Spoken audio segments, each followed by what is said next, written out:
عشقت سوختم ای دل کجایی. داستان شیخ صنعان، پیری که بارها و بارها پیاده به مکه رفت، شیخی که گویند 400 نمیدونم چند نفر مرید داشت و مکتبی و بساطی، همونطور که جناب مولانا مکتبی و مرادی بود و مریدهایی داشت و پامنبری هایی بودن و شمس رسید. حالا این چهارم، داستان عشق چهارم، شمس چهارم، جلوتر میگم که ماجراش چیه. شیخ صنعان پیری بود، شیخی بود، پیرمردی بود و پیری بود در مسیر سلوک با مریدان فراوان. در خواب شیخ در منطقه طیر عطار، این داستان، خواب میبینه که در روم دختری ترسایی، و حالا در خواب دختر ترسایی رو نمیبینه، میبینه که یک بتی رو شیخ در حال بت پرستیشه، صنمی رو، بتی رو داره پرستش میکنه و از خواب میپره. برآشفته میشه این خواب رو که میبینه، تا حدی که به مریدانش میگه که پاشین بریم رو. من خیلی خلاصه، مختصر، مفید، سریع این رو، داستان زیبایی است، با هم همراه باشیم. شیخ پس از دیدن این خواب که در خواب در روم داره بتی رو میپرسته و درگیر این ماجرا هست، راهی روم میشه و با مریدانش رو میرن اونجا، میرسن حالا به هر ترتیب، و پس از رسیدن که بامی، حالا بالای تراسی، بامی یا هر چیزی، یک دختری رو میبینه و همونجا میخکوب میشه. به این ترتیب در داستان عطار نیشابوری میگه که 1 ماهی این شیخ اون پایین بود و با مریداشو، خلاصه تا این دختر ترسایی اومد پایین و گفت چی میخوای اینجا پیرمرد؟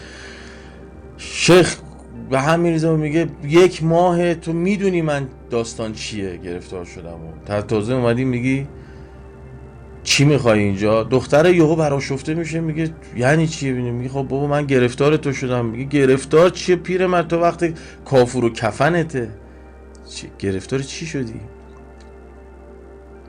خلاصه ماجرا، پیر، اون شیخ با کمالات و داستان و بساط خودش،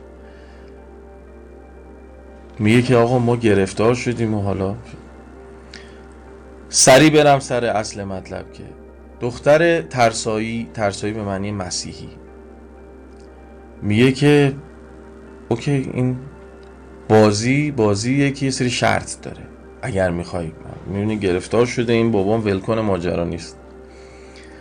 میگه 4 تا شرط برات میذارم، باید شراب بخوری.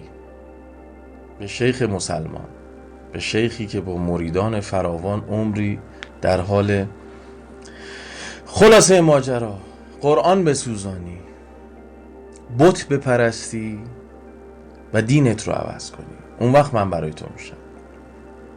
شیخ برآشفته میشه و میگه نه، قرآن بسوزونی چیه؟ بت بپر، این حرفا کدومه؟ حالا شرابو یه کاریش میکنیم. خلاصه شرابو به خورد شیخ میدن و این شیخ شرابه انقدر میگیرتش، اون 3 تا کار دیگر هم میکنه، بت میپرسته و قرآن میسوزونه و دینشو عوض میکنه و میگه خب دختر تو تمام وجود ما رو برباد دادی و حالا داستان چیه، چی کار باید بکنیم؟ میگه درسته، ولی خب مهریه من مهریه سنگینیه. میگه این چه حرفیه؟ تو این شرطو؟ میگه همینه که هست، منو خواستی، من مال تو مهریه‌مو باید بدی. میگه مهریت چیه؟ میگه من خوک دارم، باید خوکبان من بشی. دیگه به طور کلی به قول معروف به لجن میکشه این داستان. یک چند بیتی هست میگه گر مرد رهی میان خون باید رفت، از پای فتاده سرنگون باید رفت.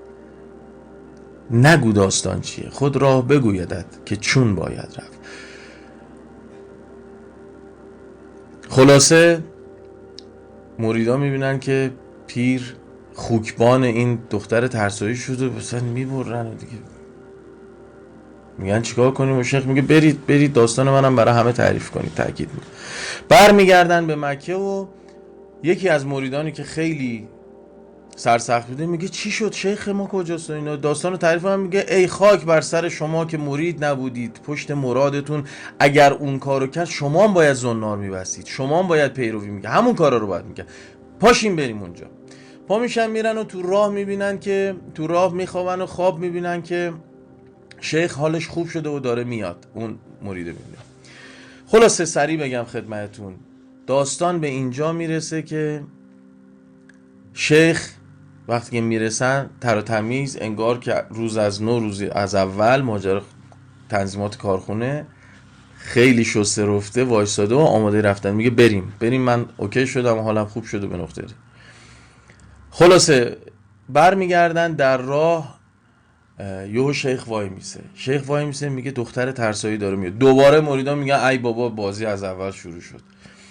کات دختر ترسایی همون شب توی خوابش میبینه که خداوند از طریق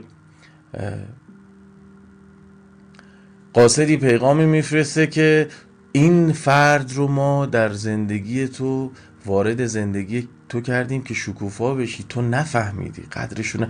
اون پیر اون خورشید بود ما برات فرستادیم، تو قدرشو ندونستی، دلشو شکوندی، به هر خاک و خاری و ذلیلی کشوندیش، از دست دادی، پاشو غفلت نکن. که طوری این خواب تأثیر میذاره و دختر رو برآشفته میکنه که پای پیاده در خار و خاشاک و بیابان دوان راهی مسیر شیخ میشه. خلاصه میرسه به شیخ و ته داستان خونین و مالین و پا و داستان حال زار و فقط به شیخ میگه که من به مسیر تو اومدم، من مسلمان میشم، من مسلمان شدم و به راه تو، به دین تو، به خداوند تو، به این مکتب ایمان آوردم و من از این به بعد مسلمانم. و دخترک میبیره، کار نداریم. این داستان زیبای شیخ صنعان و عشق.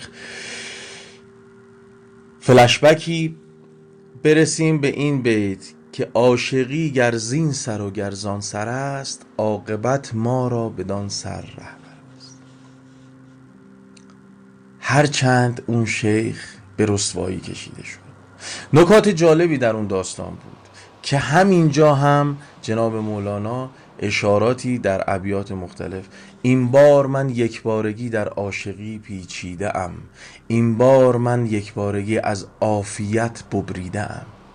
یعنی عافیت رو قیدشو زدم، آزمودم عقل دوراندیش را، بعد از این دیوانه سازم خیش را. چند بیتی هست که دوباره حالا بر میگردم بهش که میگه عقل رو بذار کنار، رو رسوایی بخر، مصلحت رو کنار بذار، شیدایی بخر. این چند بیت رو حالا در جلوتر از دیوان غزلیات هست برمیگردیم و اشاراتی خواهیم داشت. حالا ادامه داستان رو بخونم. عاشقی گر زین سر و گر زان سر است، عاقبت ما را بدان سر رهبر است. هرچه گویم عشق را شرح و بیان، چون به عشق آیم خجل باشم از آن. انقدر عظمت داره عشق که میخوای شرحش بدی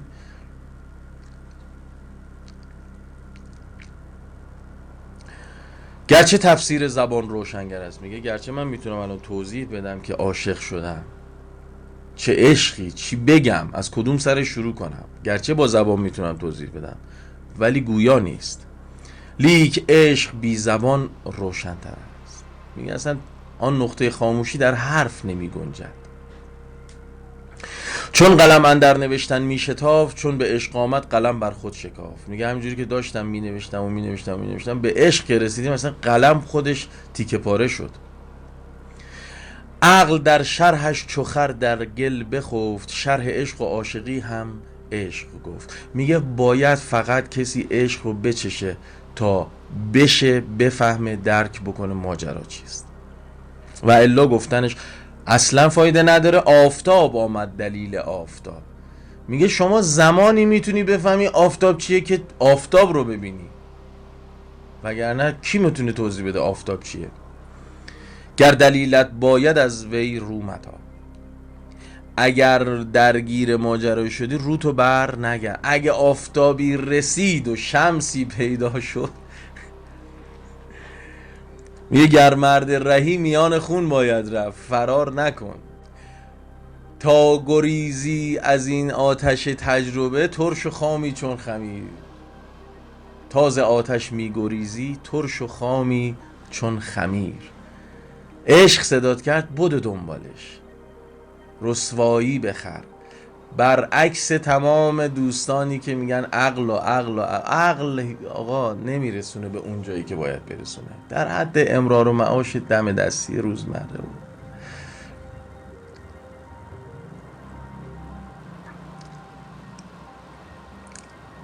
از وی ار سایه نشانی میدهد شمس. این خیلی از اینجا به بعدش مهمتره، برای اینکه سطح عشق اولیه‌ای که من از اول توضیح دادم رو میخوایم بیایم یه لول بالاتر. از وی ار سایه نشانی میدهد شمس هر دم نور جانی میدهد. میگه اگر شما یک سایه‌ای پیدا کردی، تفاسیر مختلفی هست، هر کسی به نوعی. من تفسیر شخصی خودم رو، برداشت شخصی خودم رو شما با اشل زندگی معمولیتون بگنجونید، در هم آمیختش کنید. اگر به نتیجه رسوندتون، خب اوکی. اون عشق اولیه رو که کنیز باشه و پادشاه عاشقش شده رو مثال اینجا سایه میگه. از وی، از خورشید، ار سایه نشانی میدهد، یعنی شما عشق زمینی میاد که بهت بفهمونه یک خورشیدی هست. اون دخترک رو مثال سایه‌ای از یک خورشیدی که باعث ایجاد این سایه شده. میگه از اثر به مؤثر پی خواهی برد. شما مؤثر رو نخواهی فهمید هیچ وقت. خداوند رو.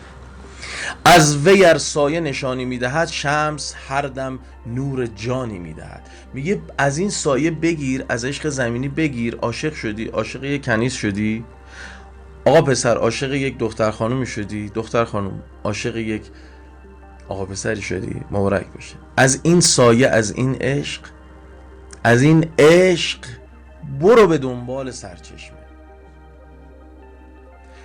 از وی ار سایه نشانی میدهد شمس هر دم نور جانی میدهد. سایه خواب آرد تو را همچون ثمر. این سایه‌ای که اگر توش گیر کنی، اگر زیر سایه نشستی، خوابت میبره، میری به خواب غفلت.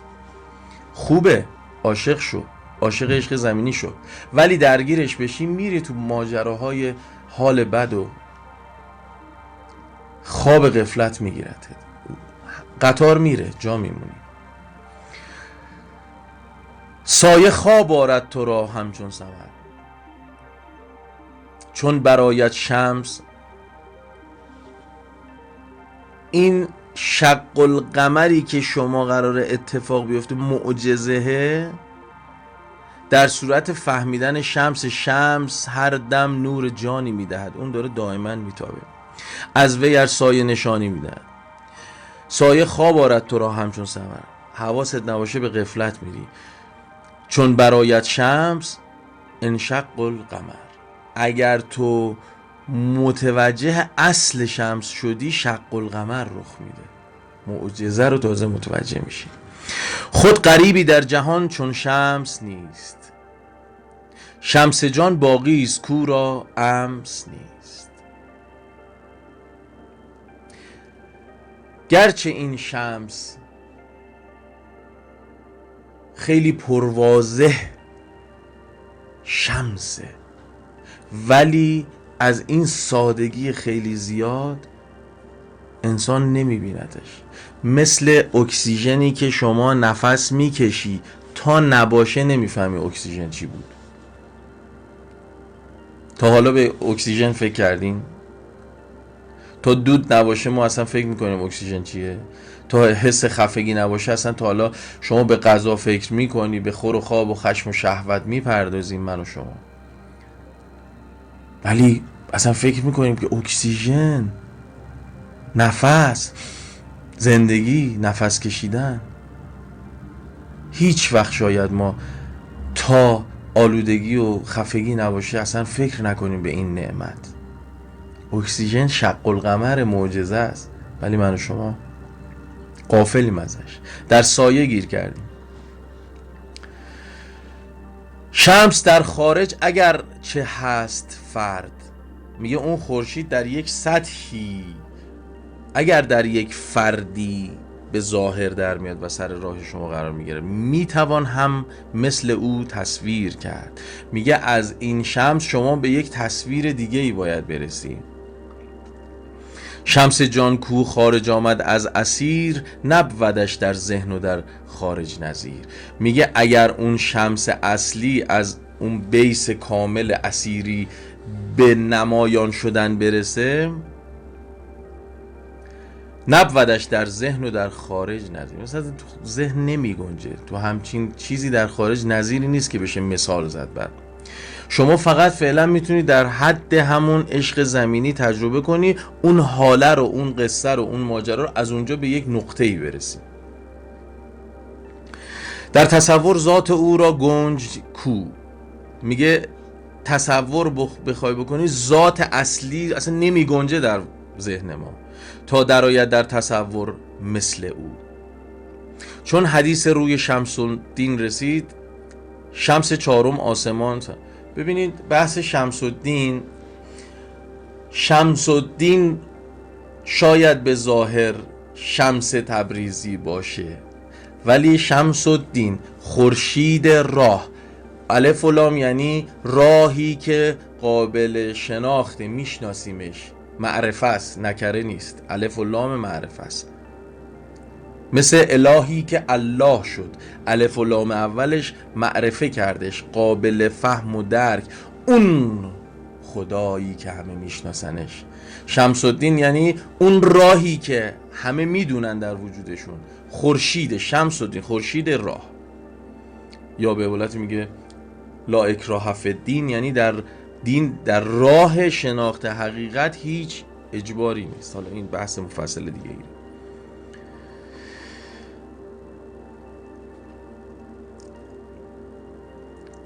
چون حدیث روی شمس الدین رسید، شمس چهارم آسمان سر در کشید. حالا این بحث سطح بعدی شمس هست که شمس اول اون خورشید، اون کنیزک، عشق اولیه بر مبنای عشق زمینی، شمس دوم بحث شمس یا پیر و این تجربه ها تا میریم برسیم به یک نقطه ای از این مسیر که قابل درک و فهم نیست برای ما فقط یک شمه ای از ماجرا رو میتونیم احساس کنیم، بو بکشیم.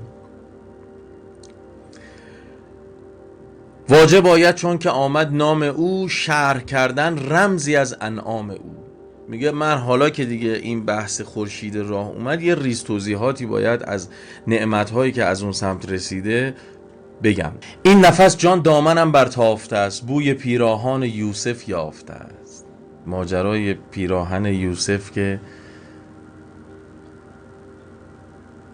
داستان عجیب غریب و طولانی خود بحث حضرت یوسف و اتفاقاتی که و اون پیراهن یوسف که به دست پدر رسید و مجدد بیناییش رو برگردوند. این بوی پیراهن یوسف اینجا هم میخواد از این غریبی و حال غریب و از این آشفتگی و شیدایی و مجنونی و عشق و تشنگی فراوان و از این دوری بگه. این نفس جان دامنم برتافته است. این نفس یعنی در این لحظه جانم دامنم برتافته است، یعنی پوست منو کنده به نوعی. بوی پیراهان یوسف یافته است که از برای حق صحبت سالها، بازگو حالی از آن خوشحالها. اینجا رو حسام الدین داره میگه به اشارتی. در جلوتر راجع به حسام الدین که شاگرد مولانا توضیحاتی بدم و همون داستان بحث خضر و موسی و یوشع شاگرد موسی که موسی به دنبال خضر به عنوان استاد میرفت و شاگردی به همراهش بود که چگونه موسی در حال اشتباه رفتن راه بود و یوشع که شاگردش بود باعث شد که راه رو پیدا کند و اهمیت شاگرد در این ماجرا. اینجا هم حسام الدین میگه که توضیحاتی به من بده که از برای حق صحبت سالها بازگو به مولانا میگه بازگو حالی از آن خوشحال ها تا زمین و آسمان خندان شود، عقل و روح و دیده صد چندان شود. لا تکلفنی فانا فی الفنا، کلت افهامی فلا احسن ثنا. این ابیات عربی خب به نوعی ریتم کار رو زیباتر میکنه، به نوعی نمک ماجرا هست، به نوعی هم دیگه به هر دری داره میزنه دیگه. جناب مولانا جلوترش مشهود این قاعده که من چی بگم، یک رگم هوشیار نیست. میگه من در این فنا غرق شدم، دنبال چی میگردی؟ کل شیء قاله غیر المفیق، ان تکلف او تسلف لا یلیق. میگه کل ماجرا رو توضیح بخوام بدم که اصلا همه چیز میریزه به هم و بحث تکلف گویی و بحث این مسائل، بحث اینه که من چه گویم یک رگم هوشیار نیست. میگه من الان در یه حالی ام که اصلا چی رو میخوای توضیح بدم؟ من چه گویم یک رگم هوشیار نیست، شرح آن یاری که او را یار نیست. میگه از چی بگم؟ از اون یاری که بحث احد و واحده، تنهاست.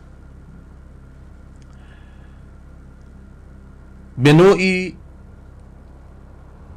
اینجا ابعاد عشق در هم تنیده میشه یک بار. من بحث مصطفی و مجتبی رو بگم. مصطفی به معنی کسی که در مسیر تصفیه قرار گرفته و مجتبی کسی که به اجتباع رسیده. اجتباع خیلی جالبه این نکته و این واژه ها.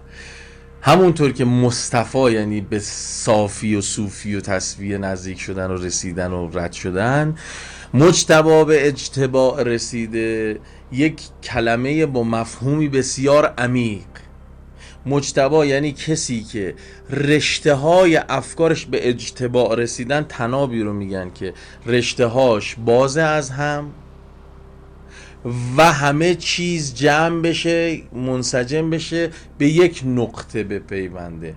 چقدر این واژه زیباست. کسی که به اجتباع رسیده باشه، مجتبی شده باشه، یعنی تمام رشته های افکارش فقط منعطف به اوست، به یک چیزه.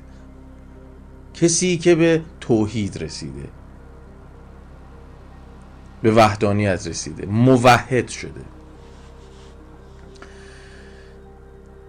و اینجا میگه شرح آن یاری که او را یار نیست، نه از کسی زاده شد و نه فرزندی دارد. به نوعی یک اشاره هم میکنه به شمس، یک اشاره هم به عشقی که نمیتونه مثال بزنه، ولی در کل ماجرای عشقه، عشقی که به یک نقطه ختم میشه. عاشقی گرزین سر و گرزان سر است، عاقبت ما را بدان سر رهبر است. این راجع به همون سر صحبت میکنه. من چه گویم یک رگم هوشیار نیست، شرح آن یاری که او را یار نیست. شرح این هجران و این خون جگر، این هجران پادشاه از کنیز، هجران پادشاه یا مولانا از شمس، هجران نی از نیزار، نیستان. همه اینها رو شما بگنجونید در این قاعده. یک شیدایی که از عشقی میاد و اون فراق باعث این نالیدن شده. شرح این هجران و این خون جگر، این زمان بگذار تا وقت دیگر. مولانا به حسام الدین چلبی شاگردش. و اینکه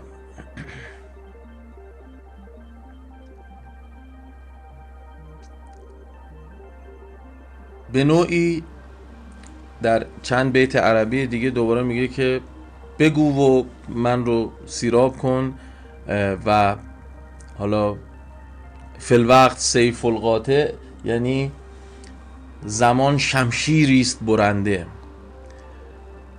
و این زمان رو نباید از دست داد. یا در بیت بعدی صوفی ابن وقت باشد ای رفیق. این یه ذره من باید توضیح راجع به این صوفی ابن وقت باشد ای رفیق نیست فردا گفتن از شرط طریق. انگار که حسام الدین داره به مولانا میگه که بگو هرچی هست همین الان بگو، ننداز به بعد. صوفی ابن وقت باشد ای رفیق، نیست فردا گفتن از شرط طریق. یا مولانا بالعکس، تو مگر خود مرد صوفی نیستی، هست را از ببینید اشاره اینطوری میتونه باشه که حسام الدین داره میگه تو مگر خود مرد صوفی نیستی، بگو دیگه، داستان رو ننداز عقب. هست را از نسیه خیزد نیستی، وقتی یه چیزی هست نسیهش میکنی کلا از بین میره. گفتمش، مولانا میگه گفتمش پوشیده خوشتر سر یار.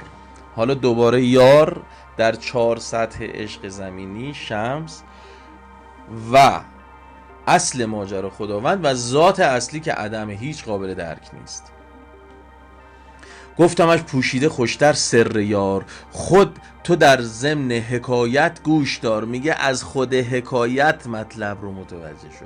یعنی مولانا میگه من نمیتونم صاف توضیح بدم، اگه صاف توضیح بدم از عشق زمینی بگم تو سوء تفاهم برات پیش میاد، از شمس بگم باید خودت بچشی تا بفهمی چیه، از خداوند بگم خب درکش اگر ساده بود که خب یه کلمه ما میگفتیم بقیه متوجه، از ذات اصلی عدم، از اصل اصلا درکی وجود نداره راجع به این ماجرا. تو خودت تو این مسیر راهی شو تا کم کم متوجه بشی، من شما اون هر کی. گفتمش پوشیده خوشتر سر یار، خود تو در ضمن حکایت گوش دار. خوشتر آن باشد که سر دلبران گفته آید در حدیث دیگران. میگه بهتره که من به جای خودم پادشاه رو مثال بزنم که عاشق کنیز شد، بعدم از کنیز رسید به پیر، همونجا که پیر رو دید گفت خورشیدم شمسم تو بودستی نه آن، مطلب رو گرفت. و اینجام دارم اشاره میکنم که اون عشق زمینی سایه است، انسان رو به خواب میبره، تو باید مطلب بعدی رو دنبالش بگردیم.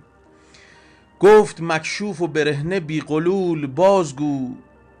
حسام الدین داره به مولانا میگه دفع مده ای بلفضول، میگه ای که فضلت بسیاره منو دفع مده، منو هی پس نزن، اینجوری نزن عقب، بهم توضیح بده. گفتمش پوشیده خوشتر سر یار. مولانا گفت خود تو در ضمن حکایت گوش دار، توی حکایت خودت مطلبو بگیر. گفت مکشوف و برهنه بی قلول، میگه صاف و پوسکنده به من بگو داستان چیه. بازگو دفع مده ای بلفضول، پرده بردار و برهنه گو که من می نخسبم با صنم با پیروهن. خیلی زیبا مثال ها رو میزه، من مثال رو ترجمه میکنم، حالا تو ماجرا شما دیگه خودتون. مولانا میگه که خوشتر آن باشد که سر دلبران، من بگم توی حدیث دیگران مثال بزنم شما خودتون متوجه. این میگه پرده بردار و برهنه گو، به من پوسکنده و صاف به من بگو، من نمیخوابم با صنم با پیروهن. میگه من با پیروهن پیش صنم نمیخوابم. حالا مثال زیباییه که اینجا داره توضیح میگه بکن و داستان رو توضیح بده، خیال ما رو راحت کن. گفتم ار عریان شود او در عیان، نه تو مانی و نه کنارت نمیان. میگه اگر گفتم بهش به نوعی مولانا داره به ما میگه، اصلا حسام الدین این مثالیه داره به ما میگه آقا من هی دارم میگم شما تو داستان مطلب خودتون بگیرید. گفتم ار عریان شود او در عیان، اگر از عشق زمینی شمس بعدی من بخوام توضیح بدم، نه تو مانی نه کنارت نه میان، همه چی میریزه به هم، اصلا دیگه داستان یه چیز دیگه میشه. ببینید من خب در جلساتی در کلاس‌ها و شاگردها و دوستان طالب مطلب بودن که بحث و حدیثی رو همینجوری پیگیری کردیم، ولی خب هی ما اشاره داشتیم بر این که داستان مسیر اینه افراد دچار عاشقی و عشق و سرگشتگی و شیدایی شدن، هی به در و دیوار زدن و مسائل مختلف و خیلی ساده دوباره توضیح که آقا ما اشارتی هستیم بهر بشارت. همه این گیر میکنن تو این بشارت هی از یاد میره و متاسفانه یک مقدار انسان درگیر دم به دم این بازی میشه دیگه. پرده بردار و برهنه گو که من می نخسبم با صنم با پیراهن. گفتم ار عریان شود او در عیان، نه تو مانی نه کنارت نه میان. آرزو میخواه یعنی آرزو بکن، لیک اندازه خواه، اندازه آرزو کن.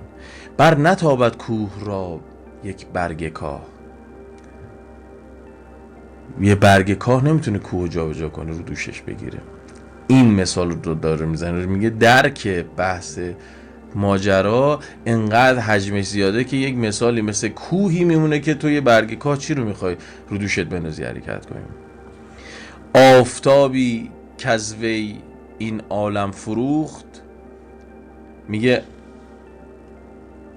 آفتابی که از اون علت، اون اصل باعثشه، اون وجودی که این آفتاب رو روشن کرد برفروخت.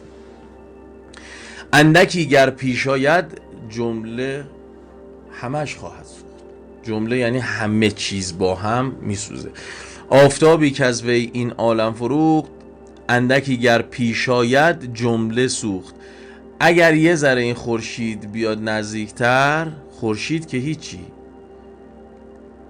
اون درک اصل ماجرا رو اگه بخوای یه ذره واردش بشی همه چیز میسوزه.